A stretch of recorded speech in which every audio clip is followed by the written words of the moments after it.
stood at the observation window of Harmony Prime, watching the endless sea of stars. The space station was massive, home to thousands of beings from dozens of different worlds. For 300 years, humanity had been part of the Galactic Assembly, a coalition of 42 species who had agreed to live in peace. Had spent his entire career studying alien biology, and he still found it amazing that so many different creatures could work together. The station hummed with life. In the corridors below, tall reptilian walked alongside small furry. Graceful aquatic floated in their water-filled transport bubbles. Bird-like flew between levels, their colorful feathers catching the artificial light. And scattered among them were humans, still one of the youngest species in the assembly. Turned away from the window when his communication device beeped. It was Park, his colleague from the medical bay. "You need to come down here," said. Her voice was tense. "We received samples from Nova Station. Something is very wrong." Hurried through the corridors, nodding at the various aliens he passed. Nova Station was a trading hub, 3 systems away. Ships from all over the galaxy stopped there to exchange goods and information. If something was wrong there, it could spread anywhere. The medical bay was cold and sterile. Stood at a research table, her face pale under the bright lights. She was 29 years old, 5 years younger than, but she was one of the best medical officers in the fleet. Right now, she looked scared. "Look at this," she said, pointing to a screen. Leaned in. The screen showed microscopic images of cells being torn apart and rebuilt. It was unlike anything he had ever seen. The cells were changing, mutating, becoming something twisted and wrong. "What am I looking at?" he asked. "A virus," replied. "They're calling it Strain Omega. It appeared on Nova Station 5 days ago. They were the first to get sick." Felt cold fear run down his spine. How bad is it? Pulled up more images. Wished she had not. The pictures showed bodies that had changed in horrible ways. Extra limbs grew from their backs. Their scales had turned black and fallen off. Some had organs growing outside their bodies. "They're not just sick," said quietly. "They're mutating. The virus rewrites their genetic code. It forces their bodies to change into this." "Is there a cure?" Shook her head. "Nothing works. The virus adapts to everything we try, and it spreads through the air, through touch, through water. There's no way to contain it." At that moment, Commander entered the medical bay. He was a tall man in his mid-40s, with gray hair and a face that had seen too many battles. As the human military liaison to the assembly, he had access to information that most people did not. "I see you've heard," said grimly. "It's worse than you think. The assembly just received a transmission from the Empire." Felt his blood run cold. There were species that had been exiled from the assembly 200 years ago. They had tried to conquer other worlds, and when they failed, they retreated to the dark edges of space. No one had heard from them in decades. "What did they say?" asked. Pressed a button on his device, and a holographic image appeared. It showed a tall and thin with 6 legs and compound eyes that glittered with hatred. When it spoke, its voice was like metal scraping against stone. "Assembly species," they said. "You exiled us. You left us to die in the darkness. Now we return the favor. The virus you call Strain Omega is our gift to you. Watch as your species twist and break. Watch as your civilizations fall. When you are ready to surrender, contact us. We will consider letting some of you live as our servants." The hologram disappeared. The room was silent. "They made this virus," said slowly. "They engineered it as a weapon. And they released it on Nova Station because it's a crossroads," added. "Ships from there go everywhere. By the time we detected it, infected travelers had already left for dozens of systems." Over the next few days, the reports came flooding in. The virus spread faster than anyone could have imagined. The peaceful beings who lived in water became violent and aggressive. They attacked their own families. The beautiful bird-like creatures lost their ability to fly as their bones warped and bent. The ancient giants made of living crystal crumbled into dust. Every species mutated differently, but they all mutated, and most of them died. The assembly declared a state of emergency. Quarantine zones were established around infected areas, but it was not enough. Frightened people fled in their ships, carrying the virus to new worlds. Within weeks, strain Omega had reached 30 systems. Worked day and night studying the virus. He barely slept. He barely ate. Every time he thought he understood how it worked, it changed. It was as if the virus was alive, as if it was thinking. "It's designed to be unstoppable," he told one night. "Whoever made this was a genius, an evil genius." Was staring at her screen, frowning. "Come look at this." He walked over, rubbing his tired eyes. "What is it?" "I've been tracking everyone on this station who has been exposed to infected patients," she said. "Doctors, nurses, cleaners. Every species has at least a few infections now." She paused. "Except one." Looked at the data, his heart stopped. "Humans," he whispered. "Not a single human is infected." Nodded slowly. "We've been in direct contact with infected everything. Our doctors have touched their blood. Our nurses have cleaned their wounds. But none of us are sick." Sat down heavily. His mind was racing. It made no sense. Humans were not special. They were young, fragile, unremarkable compared to the ancient species of the galaxy. And yet somehow they were immune. "Don't tell anyone yet," said. "We need to be sure. We need to understand why." But as he spoke, he knew that others would notice soon.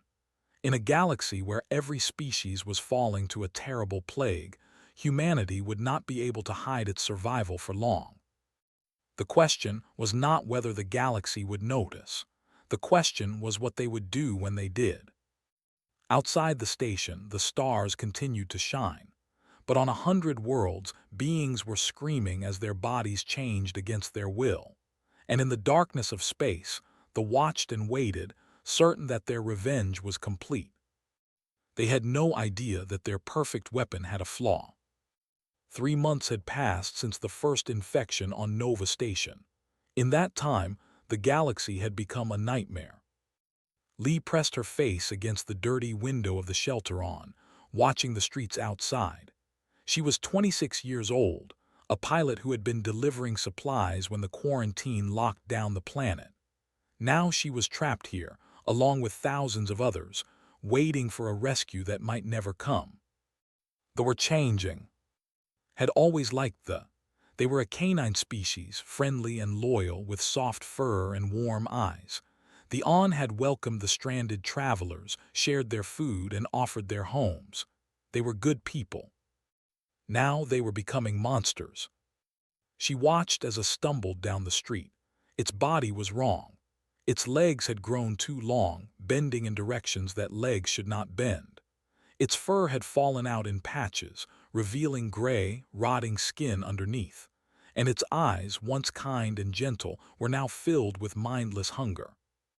The creature stopped and lifted its head. It sniffed the air.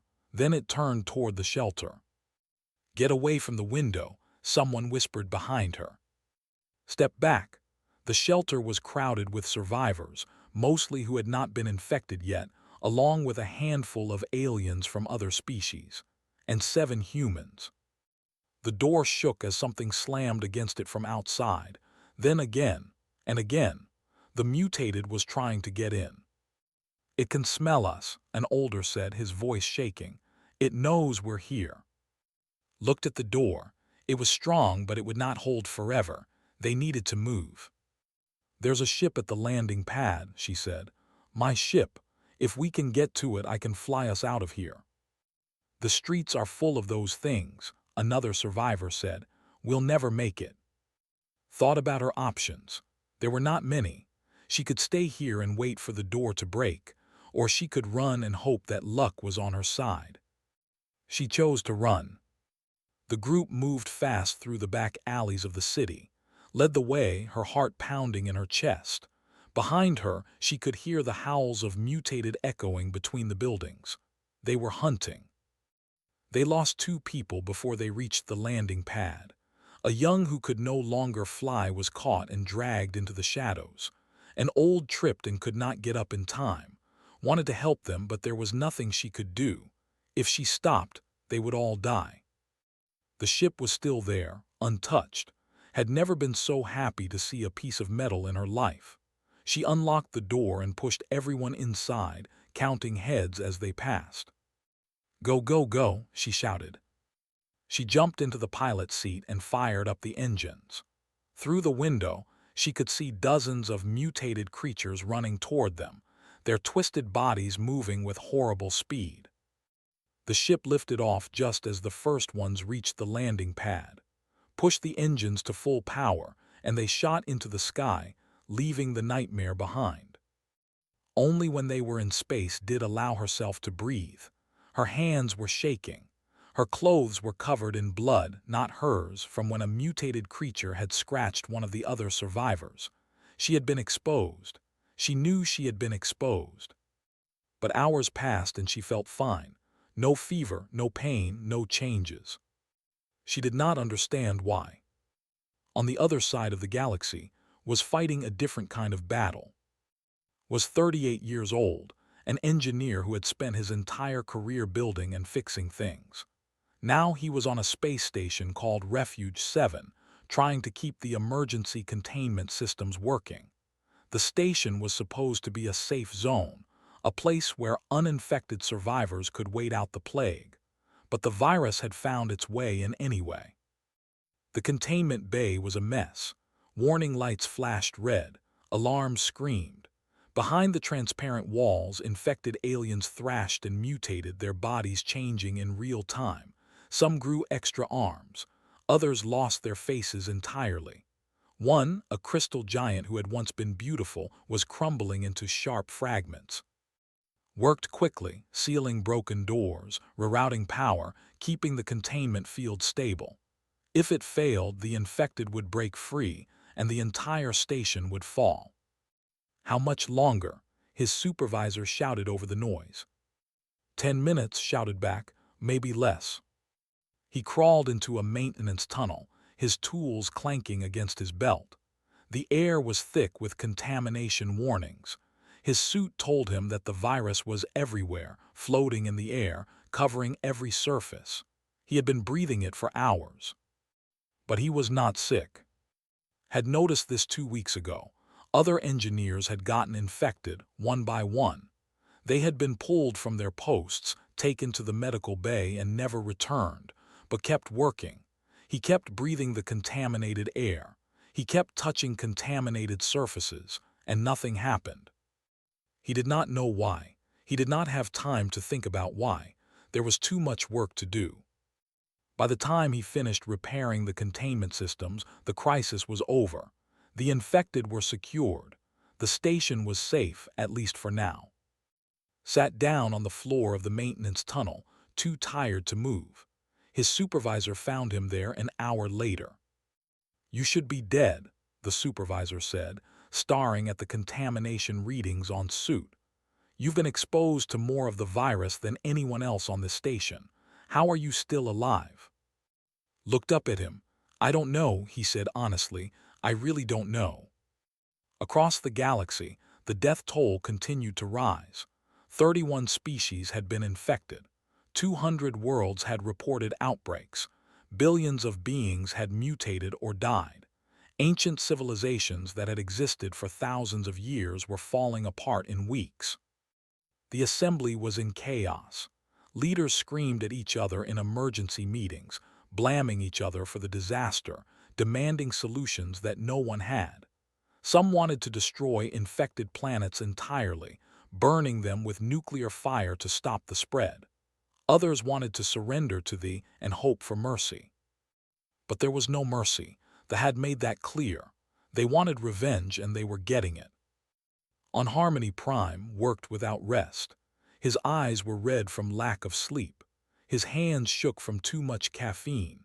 He had analyzed more samples than he could count, and he still did not understand how the virus worked. But he was starting to understand something else. Park walked into his lab late one night. She looked as tired as he felt. In her hand, she held a data pad filled with reports. "I've been collecting data from every human in the assembly," she said. "Doctors, engineers, pilots, civilians, anyone who has been exposed to the virus." And asked. Set the data pad on his desk. 1,437 confirmed exposures, direct contact with infected blood, tissue, or bodily fluids. Stared at her. "How many infections?" "Zero," said. "Not a single one." Felt the world shift around him. This was not a coincidence. This was not luck. This was something else entirely. "The virus is in their blood," continued. "I checked. Every human who was exposed has traces of strain omega in their system, but it's not doing anything, it's just sitting there, inactive." "That's impossible," said. "The virus is designed to attack. It destroys every species it touches." "Every species except us," said quietly. They looked at each other in the dim light of the lab. Outside, the galaxy was burning. Species that had existed for were going extinct. The greatest civilizations in history were crumbling to dust. And somehow, impossibly, humanity was fine. "We need to tell someone," said. Nodded slowly, but he knew that telling the galaxy would change everything. The assembly was desperate. They were dying. And when dying people discover that someone else is immune, they do not always react with gratitude. Sometimes they react with fear. Sometimes they react with anger. And sometimes they react with violence. But there was no choice. Humanity could not hide forever, and maybe, just maybe, their strange immunity held the key to saving everyone. Picked up his communication device. His hand was steady now. He knew what he had to do. The galaxy was about to learn that humans were different. He just hoped they would not hate them for it. The emergency summit was held in the grand chamber of Harmony Prime. It was the largest room on the station, built to hold representatives from all 42 species of the assembly. Today, only 23 species could send anyone. The others were too busy dying. Stood at the center of the room, feeling very small. Around him, in rising rows of seats, sat some of the most powerful beings in the galaxy. Ancient elders, their crystal bodies flickering with internal light. Generals, their scales dull with stress. Ambassadors, floating in their water spheres. And many others, all staring at him with a mixture of hope and suspicion. Commander stood beside him, his military uniform crisp and perfect. Park was on his other side, ready with data to support his claims. The Speaker of the Assembly, an elderly with faded blue feathers, raised one wing for silence. "Doctor," the Speaker said, "you have requested this emergency session to share your findings about human immunity to strain omega. Please proceed." Cleared his throat. His voice felt weak in the vast chamber. "Thank you, Speaker. What I am about to tell you may be difficult to believe, but I have the evidence to prove every word." He pressed a button, and a holographic display appeared above him, showing microscopic images of cells. 3 months ago, the release strain omega into assembly space. Since then, we have documented infections in 31 species.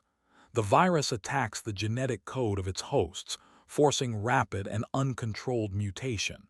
Every species responds differently, but the result is always the same: destruction.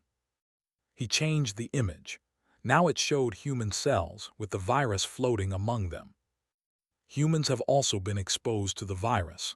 Thousands of us, direct contact, breathing contaminated air, touching infected blood.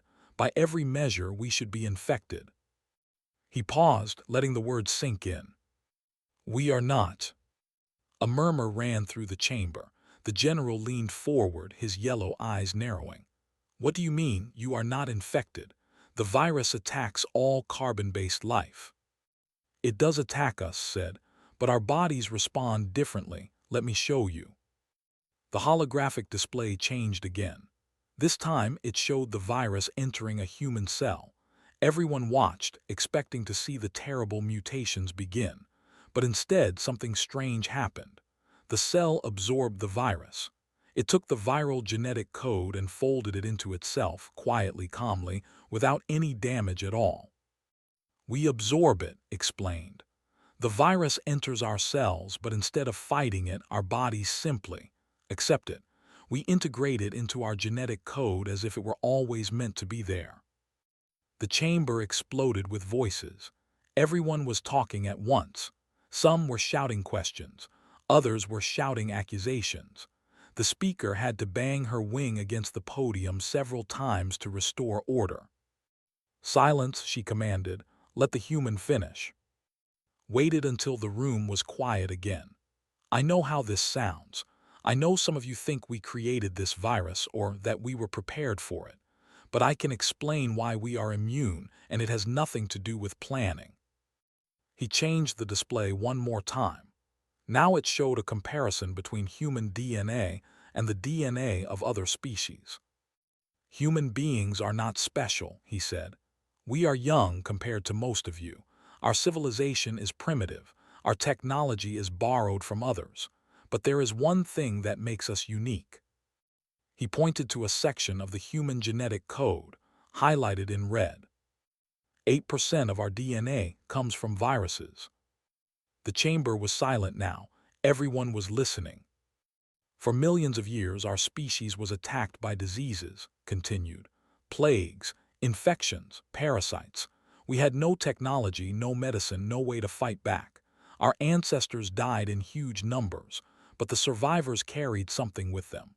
The viruses that killed their families left traces in their genetic code. Over time, those traces became part of who we are."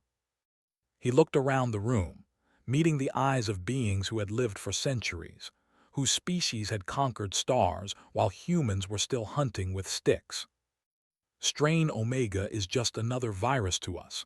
Our bodies have seen things like it before. Not the same, but similar enough. So when it enters our cells, our genetic code recognizes it, and instead of fighting, we absorb." The general spoke again, his voice cold. "You expect us to believe that your weakness is now your strength, that the diseases that nearly destroyed your species have made you invincible." "Not invincible," said. "Just adapted. We are not heroes. We are survivors of a long, painful history." An ambassador floated forward in her water sphere. "Even if this is true, how does it help us? You are immune. We are dying. What good is your survival if you cannot share it?" Smiled for the first time. "That is the best part." He nodded too, who stepped forward with a small device in her hand. "We tested something yesterday," said. "We took blood from a human who had been exposed to the virus. Then we injected a small amount into an infected who was in the early stages of mutation." The room went completely still. "The mutation stopped," said. "Within hours it began to reverse. The patient is recovering." Now the chamber erupted, but this time the shouts were different. Not anger, not suspicion, hope. "Human blood contains antibodies that can neutralize strain Omega and other species," continued. "It is not an instant cure. The treatment takes time and it must be repeated multiple times, but it works. We can save you." The speaker rose from her seat, her old feathers trembling. "Are you saying that humans can cure this plague?" "We can help cure it," said carefully. "We cannot do it alone. We need your scientists, your doctors, your facilities, but yes, together we can stop this." Commander stepped forward, his voice clear and strong. "On behalf of Earth and all human colonies, I offer our unconditional assistance to the Galactic Assembly. We will share our blood, our knowledge, and our people. We ask nothing in return except the chance to help our neighbors survive." The silence that followed was heavy with emotion. Could see tears running down the faces of some aliens. Others looked stunned, unable to process what they were hearing. Then the general stood. He was a hard creature, a soldier who had fought in a dozen wars, expected anger or suspicion. Instead, the general walked down from his seat and crossed the floor until he stood directly in front of. "My daughter is on Prime," the general said, his voice barely above a whisper. "She was infected 2 weeks ago. The doctors say she has days left." He looked at with eyes full of desperate hope. "Can you save her?" Felt something twist in his chest. "I will try," he said. "I promise you I will try." The general nodded slowly. Then he did something that stunned everyone in the chamber. He knelt before, pressing his forehead to the floor in the traditional gesture of deepest gratitude. "Then we are in your debt," he said. "Whatever you need, we will provide." One by one, other representatives rose from their seats and crossed the floor. The ambassador bowed her head. The elder placed one crystal hand over his heart. Even the speaker descended from her podium to stand among them. "We were wrong about your species," the speaker said. "We thought you were young and weak. We underestimated you." Shook his head. "We are young and weak, but we have learned that survival is not about being the strongest. It is about being able to adapt." Outside the chamber, in the darkness of space, they were watching. Their spies had intercepted the transmission. They had heard everything. And for the first time since they released their perfect weapon, they felt something they had not expected. Fear. The humans were immune. Worse, they could cure others. The weapon that was supposed to destroy the assembly was being neutralized by the most primitive species in the galaxy. The Emperor listened to the report in his dark throne room, his compound eyes burning with hatred. "Then we must destroy them," he said, "before they ruin everything." The war was about to change. Earth had not seen anything like this in centuries. In every city, on every continent, people were lining up. The lines stretched around buildings, down streets, through parks. Men and women, old and young, stood patiently in the sun and rain, waiting for their turn. They were not waiting for food or money. They were waiting to give blood. Project Phoenix had begun. When the message reached Earth that human blood could save the galaxy, the response was immediate. Within hours, the world government issued a call for volunteers. Within days, millions had answered. Collection centers opened in schools, hospitals, community halls, and sports stadiums. Scientists worked around the clock to process the donations, extract the antibodies, and prepare them for transport. And the ships began to fly. Watched the loading process from the observation deck of the hospital ship Mercy 1. She was 52 years old, a doctor who had spent her career treating diseases that no one else wanted to touch. She had worked in the regions of Earth, in the most dangerous zones of the colonies. She had seen suffering that would break most people. But she had never seen anything like what was happening now. "How many units do we have?" she asked her assistant. 10,000, he replied. "Enough for maybe 500 treatments. More ships are coming with more supplies." Nodded. It was not enough. It would never be enough. But it was a start. The Mercy 1 lifted off from Earth 3 hours later, carrying a crew of 200 doctors, nurses, and volunteers. Their destination was Prime, one of the hardest-hit worlds. Over 90% of the population had been infected.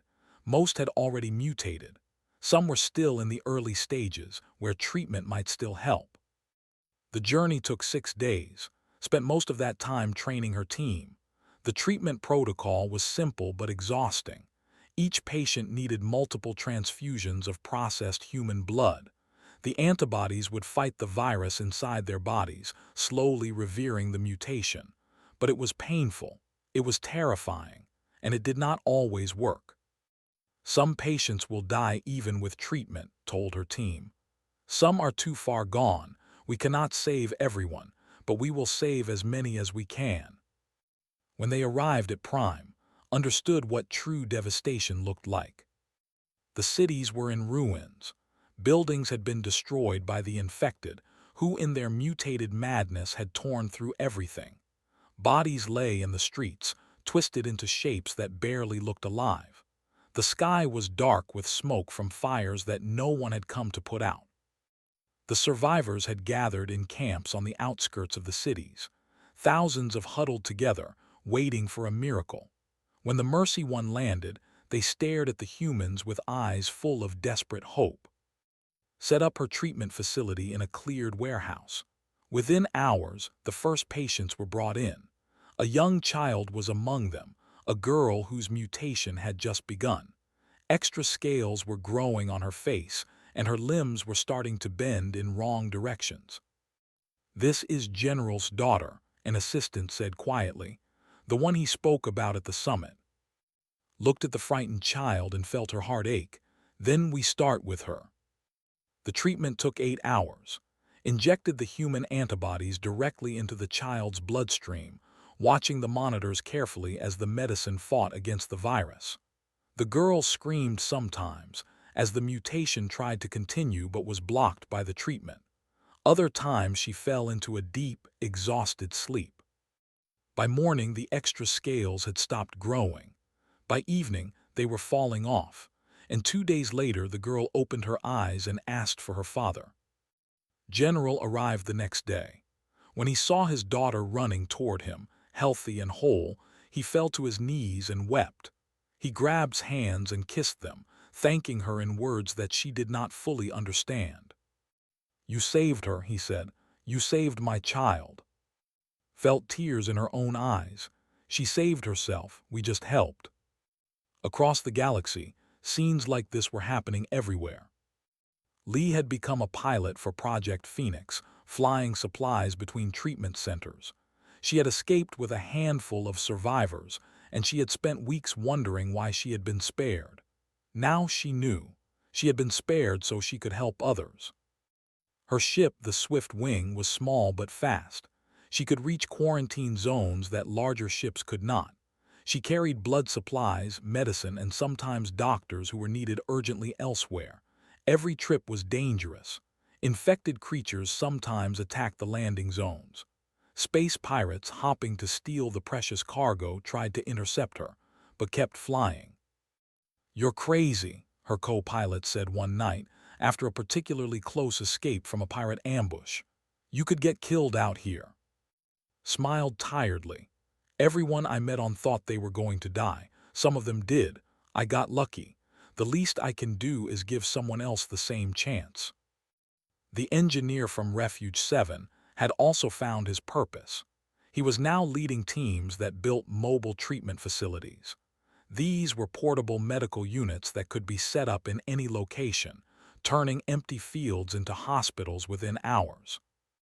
"We need to think bigger," told his team. "Treatment centers on the ground are not enough. We need ships that can land anywhere, treat patients on site, and move on." He designed the first mobile hospital ship in 3 days. Within a week, there were 10 of them flying across assembly space. Within a month, there were 100. Back on Harmony Prime, and Park continued their research. The blood treatments worked, but they were slow and required huge amounts of human donors. They needed something better.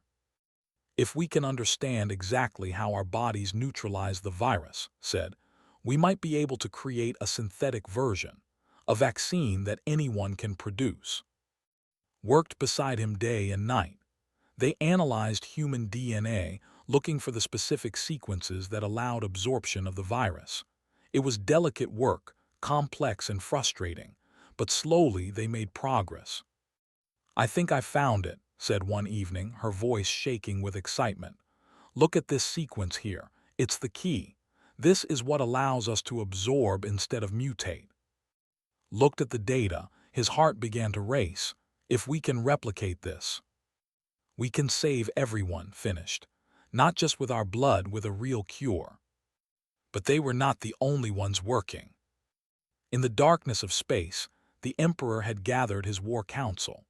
Reports from their spies filled the room with holographic images of humans treating infected aliens, of mutated creatures returning to normal, of hope spreading through the galaxy. "This cannot continue," the Emperor said. "We did not unleash our greatest weapon only to watch it be defeated by primitives." His generals shifted nervously.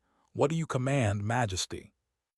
The Emperor rose from his throne, his 6 legs clicking against the metal floor. "We will attack Harmony Prime directly. We will destroy their research. We will kill their scientists, and when the humans have nothing left to offer, we will watch the assembly burn." The fleet began to move. Thousands of ships, hidden in the dark edges of space for 2 centuries, powered up their engines and set course for the heart of the assembly. They would arrive in 3 days. On Harmony Prime, received a warning from Commander late at night. "Our sensors have detected a massive fleet approaching from space," said, his face grim. "They're coming for us." Felt cold fear wash over him. "How long do we have?" 72 hours. 72 hours to finish the cure. 72 hours to save the galaxy. 72 hours before everything they had worked for would be destroyed. She looked back at him. Neither of them spoke. Then they returned to their work. There was no time for fear. There was only time for one thing: hope. The fleet emerged from the darkness like a swarm of angry insects. 3,000 ships, ranging from small fighters to massive battlecruisers, spread across the void in a wall of death. They had been hiding for 200 years, building their forces, waiting for the perfect moment to strike. Now that moment had come. Commander stood on the bridge of the Defender, watching the enemy fleet approach on the main screen. Around him, officers shouted orders and ran calculations. The situation was desperate. The Assembly's defenses had been weakened by months of plague response. Most of their warships were scattered across the galaxy, protecting medical convoys and treatment centers.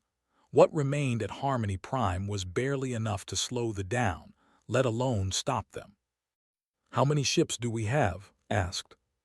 His tactical officer's voice was grim. 400 combat-ready vessels. 100 of those are human. 400 against 3,000. Had faced bad odds before, but nothing like this. And evacuation. Civilian transport ships are loading now, but we need at least 6 hours to get everyone off the station. Nodded slowly. 6 hours. They needed to hold the line for 6 hours. He opened a communication channel to the fleet. "All vessels, this is Commander. The enemy is coming. They want to destroy our research, kill our scientists, and end any hope of a cure. We are not going to let them." He paused, looking at the faces of his crew. Humans and others all working together. "Today we fight for everyone who has been saved by Project Phoenix. We fight for everyone who is still waiting for a cure. We fight for the future of this galaxy. Hold the line, no matter what." The battle began with fire. They opened with a massive bombardment, launching thousands of missiles toward Harmony Prime. The assembly fleet moved to intercept, filling the space between the attackers and the station with defensive fire. Explosions lit up the darkness like brief, angry suns. Human ships led the charge.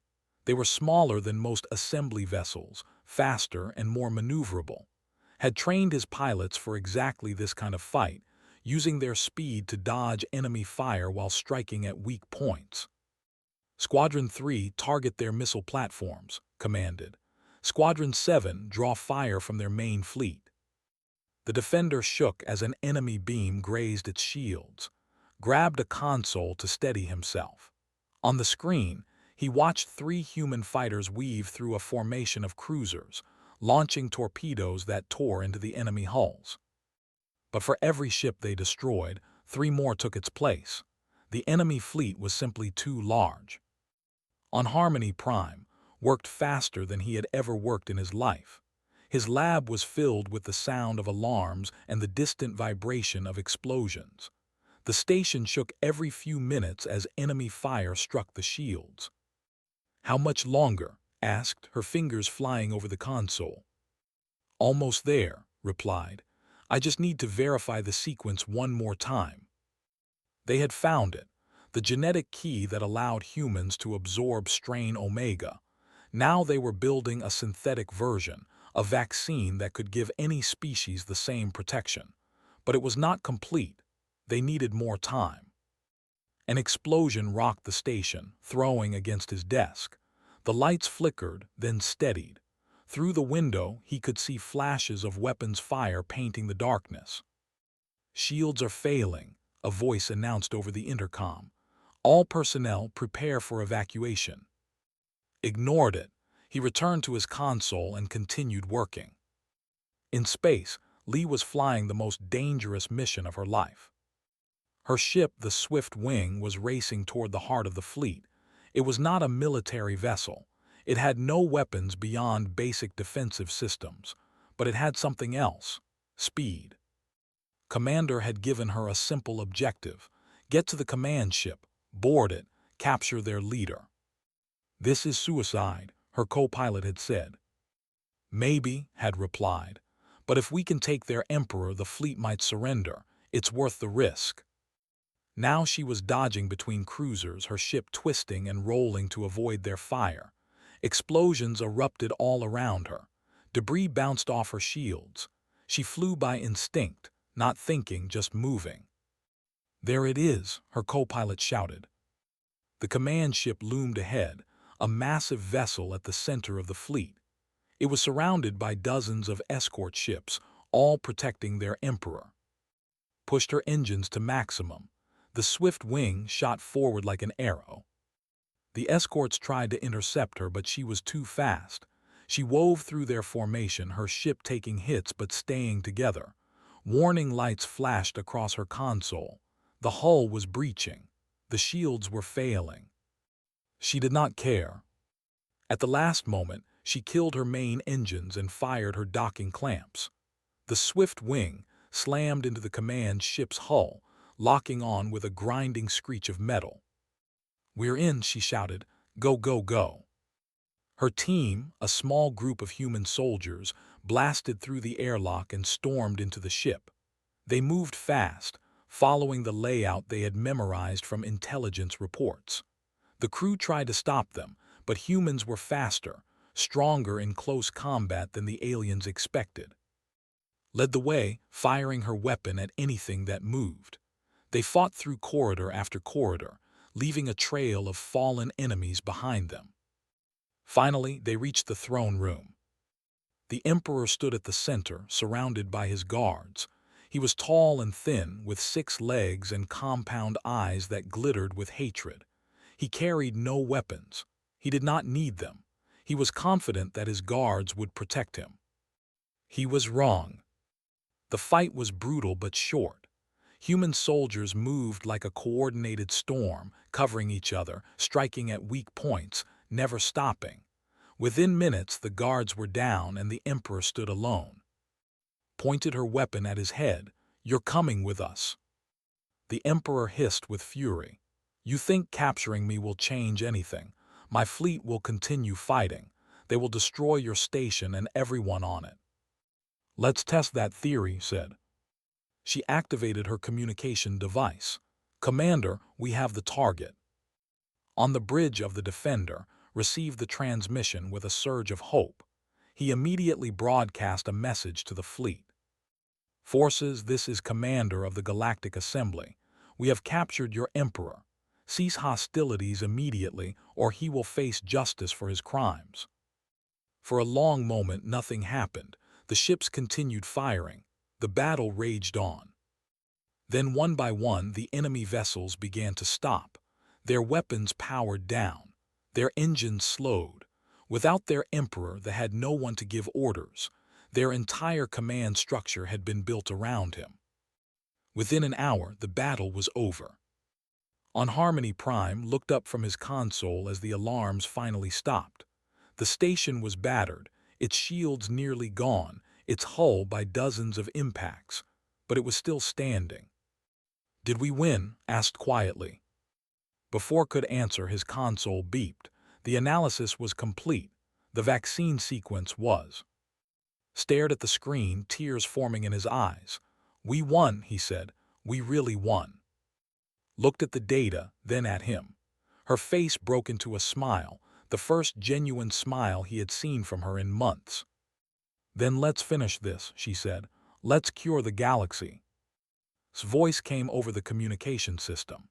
He had kept the station's shields working through the battle, personally repairing damaged systems even as explosions rocked the hull. "Research lab report, are you intact?" laughed a sound of pure relief. Intact and successful, we have the vaccine. There was silence on the line, then spoke again, his voice thick with emotion. Then everything we did was worth it. Outside, the fleet drifted quietly in space, their guns silent. The survivors on Harmony Prime emerged from their shelters, looking up at the stars in wonder. And across the galaxy, billions of beings who had been waiting for death felt something new stirring in their hearts. Hope. Real, lasting hope. The war was over, the plague would soon follow, and humanity, the youngest species in the assembly, had proven that sometimes the smallest can save the greatest.